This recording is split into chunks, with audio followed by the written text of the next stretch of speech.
Good day, everybody, and welcome back to the channel. This is another installment of our Lego Creator 3-in-1 Remix series that we have been doing. Today we're going to start off with the first build, the main build of Lego part number 31120. This is the Medieval Castle, or in French, the Le Château Médiéval. Now, fair warning, this is a fairly recently retired set. We picked this up for about $120, brand new. When it was retail, MSRP was $99. So it hasn't gotten overly inflated yet when it comes to the secondary market pricing, which is kind of nice. But we did have to get this one for reasons that will become clearer later on. So today we're going to start off with this build, the primary build, the Medieval Castle. It looks great. It looks like we got 3 minifigs, 1 skeleton. I wish there were more minifigs, but this is kind of what happens with these Creator 3-in-1s. We've noticed that the minifig count kind of goes down a little bit. Total number of pieces we have, 1,426, and it looks really, really fantastic. So let's go ahead and open this up and let's see what we got inside. Looks like the instruction book, nice. Comes in this envelope thingy. You see this every so often. So we have 2 different manuals here. The main manual obviously is for the castle build, and then the other 2, it looks like we have like an archery range and some kind of a watchtower. It really looks like these other 2 builds aren't obviously nearly going to use as many of the pieces as the primary. Let's look at our number of bags. This is nice. 2 bag 1s, 2 bag 4s, that's it. Everything else is just so I like how Lego does this. A build I just got done doing, an alt brick build, had like 6 bag number 1s, and you were just having to dump everything out. Might as well not even be numbered. So this looks really good. We got a little sized, what we have here, a 8 by 16 plate here, and that's it. So let's get started on this and let's check out the Medieval Castle. I'm very excited for this one. Alrighty, just finished up 31120 Creator 3-in-1 Medieval Castle, and what a really, really cute build. I just am a big fan of the 3-in-1. You know, when you get the original build, it's going to be a good, authentic build.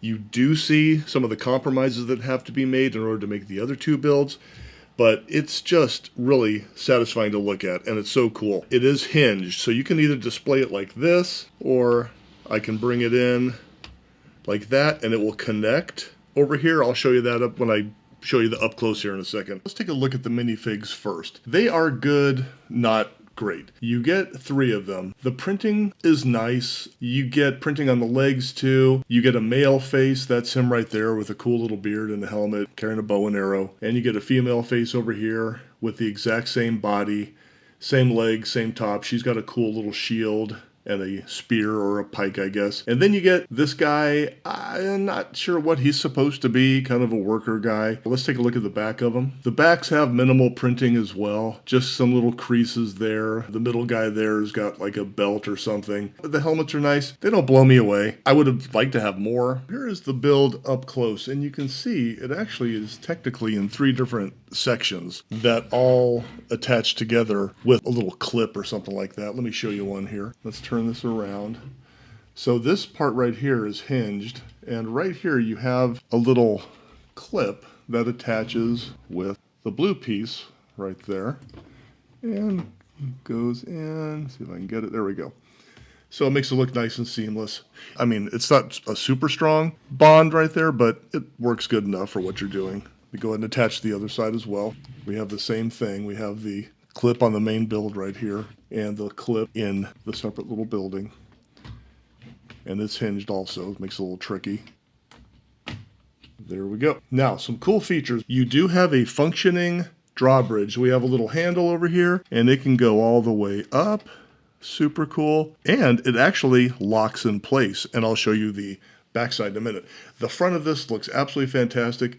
You have a brick-built bird on top, nice roof, windows. I love the brick-built flags or tapestries, if you want to call them that. Got a little heraldic shield on the front. It looks very castle-y. It looks very nice. Not surprisingly, you don't get a whole lot of landscape or water. That's fine, is what it is. On this side of the build, we have a water wheel, and you also get 3 more brick-built birds, which are just kind of a nice little extra touch, along with a target for the archery range. Looks really, really good. I guess you would call this side over here here, like the guard tower. You get a nice little brick built tree, which looks really good. This is a separate little build. Down here, it's a little well, got a little bucket in there. I just went ahead and attached it to the side of the landscaping. Head on, the build just looks really good in and of itself. A great display piece just like this. I love it.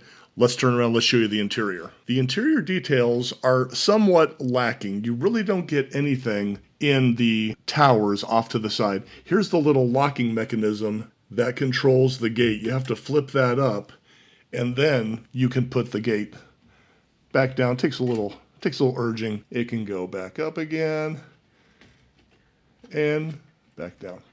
So cool little play feature right there. One of the little Easter eggs is we have a little dungeon down here. And it looks like that poor guy's been in there for a while and he is locked in. The door opens.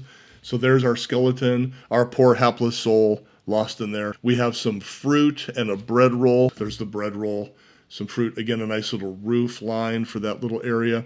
Nothing really going on in the guard tower on this side. You get a chair, some other little details, including what looks to be a small little forge down there to make all the medieval weapons and things like that. So not a lot of details, but some cute little Easter eggs that make it interesting and make it very playable. I can see taking my minifigs and being like, "Halt, who goes there? Oh, I got you. I didn't mean to hit you. I apologize for that. Oh, I want to go up in the tower. Let me go over here. Oh, I fell down. Oh, I'm okay. Let me put myself right here. Oh, I'm going to go over here. I'm going to go up on the guard tower. Okay, I'm going to be on the lookout for bad guys." There we go. See, I played with it. And this guy can look at his friend who's in jail and is a skeleton. So like I said, you could also make this a full 360 build, which is really cool. So we come in, and once again, you have a little clip over here, little clip over here. It comes together, and you have got yourself a cool 360-degree build. Once again, great for display or play. Just really, really fun. Really fun. And that's what it looks like. All in all, a great build. I love the colors. The details are good enough for what it is. I give it a big thumbs up. So thank you for joining us today. We're going to go ahead and do the other two builds on this until we get to its final iteration, which is something that I've been teasing for quite a while in relation to another set. And I am maybe the most excited about that, but I want to go through the process of building the other two builds as well. So hit that like, hit that subscribe. It's free. It totally helps us out. We would really appreciate it. Stay tuned, and we'll see you next time. Thanks. Bye.